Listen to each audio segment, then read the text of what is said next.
currently stupid o'clock in the morning and I'm currently up in the hills of the Isle of Man, and my objective this morning is to get a beautiful image of this scene that you can see just behind me here. Now it's actually about T-minus 20 minutes to sunrise at the moment, and I think a sunrise panoramic image above this little pond here is going to work quite nicely. Now this is an image that I've been planning in my mind for weeks and weeks, but for various reasons, not having the right weather conditions and just not being available, I haven't been able to get it. But this morning, I think time has arrived. So I'm going to run around like a bit of a headless chicken now, try and secure the image, and then hopefully I'll explain a little bit about the actual process in capturing it.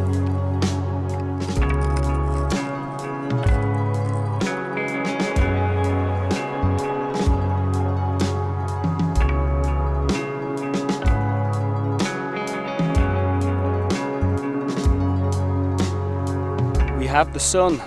It's just broken above the horizon, so I'm going to start to take my sequence of shots now. Just so you know, I've got a 2-stop underexposure bracket on this to try and capture a bit more of the dynamic range, because the brightness from here to over here is, there's quite a difference, shall we say. So hopefully that bracket gives me that ability to capture that dynamic range a little bit more. So that means that each shooting position, when I sweep across the scene, I'm taking 2 shots. So I'm starting at this side of the scene, the left of the scene. So shot 1, bracket. And then what I'm doing is I'm just moving the camera across so it overlaps by about a third over the previous image that I've taken. Shot 1, shot 2. And I basically do that right across the scene. And having that overlap between the actual images means that when you stitch them in post-processing, generally you'll get much better results. Lovely. Just a bit time consuming really, but it'll be worth it. Obviously when I'm getting out to the right of the scene, that 2-stop bracket basically becomes redundant. That's only really useful for the bright part of the sky. So how I kind of set it up is my baseline exposure was actually exposed for the right of the image, and then I'm figuring that that 2-stop difference will be able to pull in the left of the shot. One more just to be safe. There we go, in the bag. It hasn't disappointed. But the thing with panoramic shots is it's very hard to check them in the field. I can't get that immediate sort of gratification or verification, shall I say, that I've done it right. So yeah, I'm not 100% certain, but yeah, it hasn't disappointed. That is spectacular behind me, just look at that. And you've kind of got nice sort of caps of mist on top of some of these hills and mountains here. Looks absolutely beautiful. I'm probably going to run through and do probably a second or a third run through on that panoramic, because I'm only going to be here once. I want to make sure that I get it absolutely correct. And I'm sure you don't want to watch me do it a second and a third time. So I'll put this down and then I'll come back to you and explain a bit more about the general process. Just absolutely beautiful. It really, really is. Once I'd done a couple of sweeps across the scene, just stepped away from the camera and actually just admired what's behind me, because it's really easy to kind of get caught up in the photography and the pressures of sunrise and trying to get your images, but sometimes you just need to accept that you've done your best and there's nothing more that can be done. The sun now is at that point where the light is starting to get harsh. You've really lost the best of this sunrise really, so there's no hope of getting any more images. So I've either succeeded or I haven't.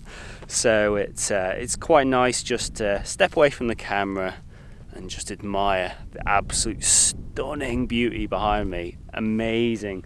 This is exactly why I do landscape photography. There's zero chance I'd be here to see this behind me if I didn't have that compelling motivation and objective of taking an image of it. It gets me out the door. It's so powerful. But I think I'll actually explain now how I took the panoramic image, because these kind of images are quite intimidating and I think they're quite difficult to actually take well. So on arriving here this morning, the very first thing I needed to do was essentially level that tripod base. That's essential. If you don't level your tripod, then when you sweep across the scene to get your panoramic image, your camera's going to go off at an angle. It's not going to come across nice and even, and that makes stitching your images an absolute nightmare. So really the number one thing you do before you even touch your camera is you really need to try and get your tripod base as level as possible. Now usually you can do this via a little spirit level on the actual tripod, or you can actually have leveling bases which kind of sit in between the tripod head and the tripod itself, which make it an absolute doddle. Unfortunately with my tripod it's not the easiest to level, so I kind of had to use a little bit of trial and error to kind of get it there. Once that's actually level, then it's a case of setting up your camera on top. So you can see I've kind of set it up here in a portrait composition on my L bracket, and the reason for that is portrait works fantastically well when it comes to panoramic shooting, because it kind of maximizes your resolution and it gives you a bit more margin for error, because it's all about shooting more than you need with panoramics, and that ability to crop in is very powerful. So by shooting portrait, you're kind of maximizing the resolution of the images you're coming across, which means you can get a little bit more sort of hands-on with your cropping, shall I say. Next, you need to try and find your actual composition. So for this, you need to kind of sweep across the scene and get a feel for how much of the foreground and how much of the sky are you wanting approximately. You don't have to be that accurate. Generally, I advise to shoot more than you need. It comes back to that resolution. You may as well, it gives you that margin for error. Generally in panoramics you'll shoot more than you need left and right, but I think the same principle also applies to the top and bottom. So have the composition that you want in your mind and then just shoot a little bit wider than what you need, and that enables you to crop in, and that becomes so useful later on in the process. Once you've got your composition nailed in, you need to obviously level your camera itself. The tripod itself could be level, but if the camera is wonky on top of it, then it kind of counts for nothing. Just changing my arm, it's getting tired holding the camera. So yeah, use your spirit level on your camera. Usually live view's got a built-in one. Get the actual camera itself nice and level on top of there, and then you can kind of test how level your entire setup is by doing kind of a test sweep run across your scene, and just make sure that your horizon basically stays where it needs to be and your camera is not going off at some sort of sloped angle throughout there. Once you're confident that you've actually got your camera set up ready to capture the composition, then you want to dial in your focus, make sure that you're focused. So here it was pretty easy really, just set to infinity, and then switch to manual to make sure that it does no hunting around between images, because that is a complete no-no. Then things get a little bit more complicated. With a general panoramic shot, exposure is not too difficult, because generally most panoramics it's fairly even throughout the scene from left to right, top to bottom. Here is a challenge. With a sunrise, this side of the image, the left of the image, was so much brighter than the right of the image. This basically means it's absolutely impossible to expose for this without taking some measures to try and control that light from the sun. So the first thing I did was I put on a 2-stop soft edge ND Grad. Now generally ND Grads are a bad idea when it comes to panoramic shooting, because you're introducing another element into your scene which you need to make sure is level. If your ND is not level, then you're going to have kind of a weird kind of stepped effect throughout your image where you try and stitch those ND sort of graduations together, and it can be an absolute nightmare. But what I find is that the soft edges are a little bit more forgiving, and I really feel with these kind of sunrise situations it's absolutely necessary. So I applied that on there, and that helped bring the sky down a little bit more, but it was nowhere near enough. I actually had to shoot with a 2-stop bracket as well, and that effectively gave me a 4-stop reduction in and around the actual sunrise, and that allowed me to make sure that my highlights are not blown out. So by sweeping across the scene, taking 2 images for every part of the scene, a standard exposure and a bracketed exposure, I should hopefully capture the nice sort of full range of the dynamic range in the scene. Now the easiest way to test it when you're taking this kind of shot is if I take you down, I don't know if you can see that, but generally you're better using your live view and bring up your histogram on scene, and you want to sweep across your scene and make sure that histogram isn't blowing out on your actual screen. If it is, you need to really think about adapting your settings, and of course you're kind of changing the position of the camera, so you need to sweep around your scene and pre-plan your exposure and what you're going to need, because you may be exposed properly on one side, by the time you get to the other side it's blowing out, so you really need to be one step ahead. Dial in the settings you need on a bracket to make sure that when you do get to the nice sunrise part of the image, it's not just an overexposed mess. Generally speaking, you're probably best using a cable release just to strip out any vibrations.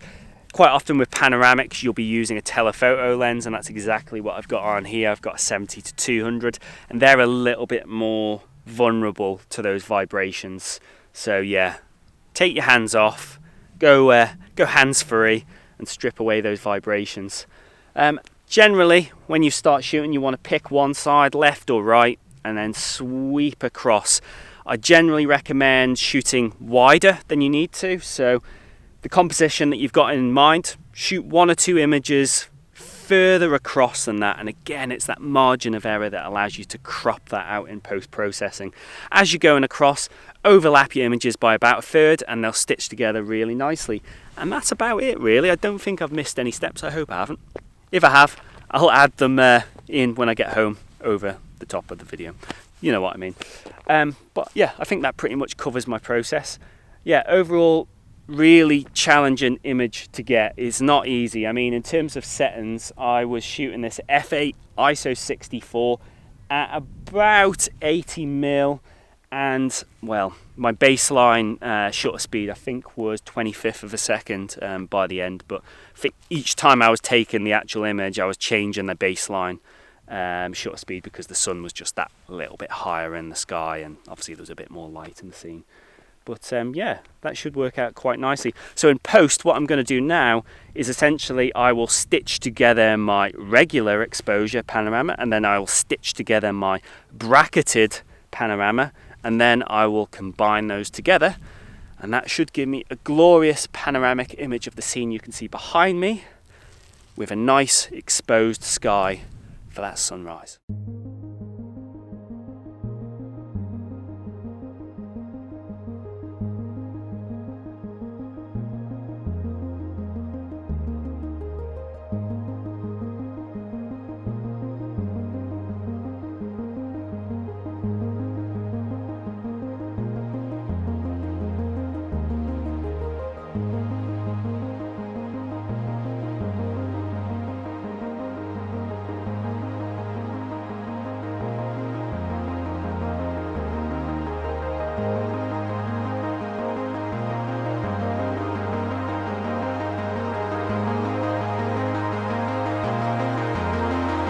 I hope you've enjoyed coming along on this little photographic adventure. It's been really satisfying to finally nail this shot that's been ticking over in my brain for quite a few weeks here. It's so satisfying to get out and finally get it, and it's been absolutely stunning this morning. It's just been fantastic.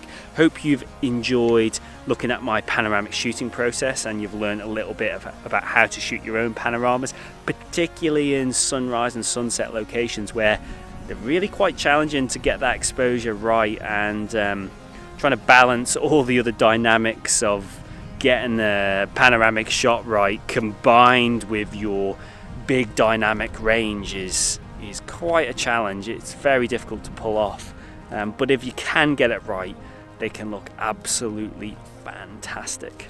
If you've got any thoughts in relation to the image I did secure, pop them down below in the comments. I'd be really interested to hear your thoughts. And if you've got any thoughts generally on panoramic shooting, if you've got your own techniques or steps in your process, then by all means share them. But that's about it for today. If you haven't yet subscribed, please consider doing so to see more videos like this, and I will see you all next time for more landscape photography shooting. Goodbye.